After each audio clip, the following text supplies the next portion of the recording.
আমরা এই মুহূর্তে একটু যেতে চাই খুলনা বিভাগে।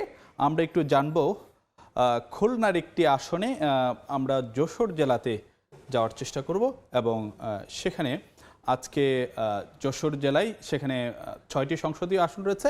তার মধ্যে আজকে আমরা যশোর ৩ আসন নিয়ে আমরা একটু কথাবার্তা বলবো এবং এই আসনটিতে মোট ভোটার রয়েছে ৬,০৮,৬৯৫ জন। এর মধ্যে পুরুষ ভোটার রয়েছেন ৩,০৫,০৭৩ জন, নারী ভোটার ৩,০৩,৬১৩ জন, তৃতীয় লিঙ্গের ৯ জন ভোটার রয়েছেন এবং এই আসনটিতে ১৯০টি ভোট কেন্দ্র রয়েছে। এবং এই আসনটিতে মূলত কারা কারা এই নির্বাচনে প্রতিদ্বন্দ্বিতা করতে যাচ্ছেন আমরা একটু সেই বিষয়টি একটু আপনাদেরকে জানার চেষ্টা করব। আমরা একটু যদি আপনাদেরকে জানাতে চাই যে যশোর ৩ আসনে এবার আসলে যে বিভিন্ন দলের যে প্রার্থী সেটি কিন্তু এরই মধ্যে আসলে যে ঘোষণা করা হয়েছে। বিএনপির প্রার্থী হিসেবে এবার যাকে মনোনয়ন দেওয়া হয়েছে তিনি হলেন অনিন্দ ইসলাম অমিত।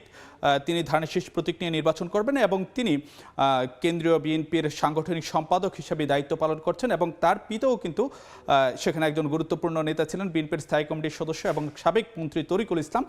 তিনিও কিন্তু এই আসনটি থেকে একাধিকবার সংসদ সদস্য নির্বাচিত হয়েছেন। অন্যদিকে এই আসনটিতে জামায়াতের প্রার্থী হিসাবে এবার মনোনয়ন দেওয়া হয়েছে আব্দুল কাদেরকে। তিনি এর আগে যশোরের একটি কলেজের ছাত্র সংসদের ভিপি হিসাবে নির্বাচিত হয়েছেন। অন্যদিকে সিপিপির মনোনয়ন পেয়েছেন রাশেদ খান, তিনি কাস্তে প্রতীক নিয়ে নির্বাচন করবেন। অন্যদিকে রিকশা প্রতীক নিয়ে নির্বাচন করবেন মোহাম্মদ রমিজউদ্দিন এবং ইসলামী আন্দোলন বাংলাদেশের যিনি মনোনয়ন পেয়েছেন বা নির্বাচন করবেন তিনি হলেন শোয়েব হোসেন, হাত পাখা প্রতীক নিয়ে তিনি নির্বাচন করবেন। আমরা একটু যে এখানকার যে মাঠের খবরাখবর জানার চেষ্টা করব। সরেজমিনে আমাদের সঙ্গে সরাসরি যুক্ত হচ্ছেন যশোর থেকে জুয়েল মৃধা। আমরা একটু জুয়েল মৃধার সঙ্গে জানার চেষ্টা করব। জুয়েল, সেখানে নির্বাচনের আসলে সব জায়গাতে আলাপ আলোচনা চলছে, যশোরের কি অবস্থা, ভোটারদের প্রত্যাশা কি কিংবা প্রার্থীরাই কি প্রতিশ্রুতি দিচ্ছেন বা সেখানে নির্বাচনের ক্ষেত্রে কোন বিষয়গুলো মূল নিয়ামক হিসাবে দাঁড়াতে পারে? নির্বাচনী তফসিল ঘোষণার আগে থেকেই কিন্তু যশোরের নির্বাচনী মাঠ বেশ জমজমাট হয়ে উঠেছিল এবং সেই ভাবটা কিন্তু এখনো আছে।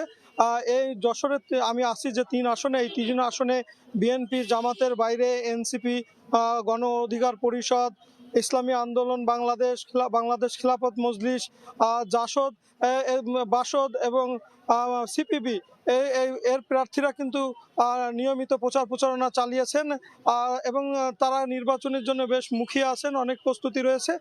তবে যদি নিরপেক্ষ দৃষ্টিতে আমরা মূল্যায়ন করি তবে এই আসনটিতে বিএনপির প্রার্থী যিনি রয়েছেন, বিএনপির কেন্দ্রীয় কমিটির খুলনা বিভাগীয় সাংগঠনিক সম্পাদক অনিন্দ ইসলাম অমিত এবং জামাতের প্রার্থী আব্দুল কাদের, এই দুই প্রার্থীর মধ্যেই আসলে নির্বাচনী বোঝাপড়াটা বা লড়াইটা এখানে অনুষ্ঠিত হবে।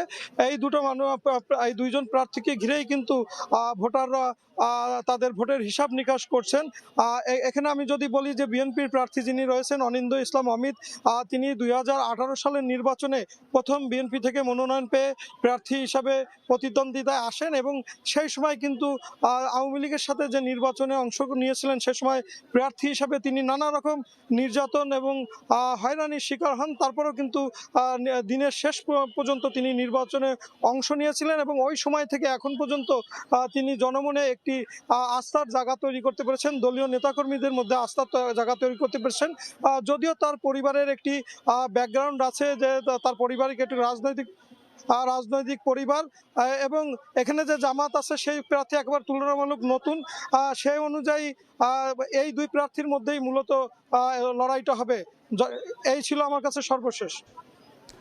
অনেক অনেক ধন্যবাদ আপনাকে আমাদের সঙ্গে যশোরের খবরাখবর জানানোর জন্য।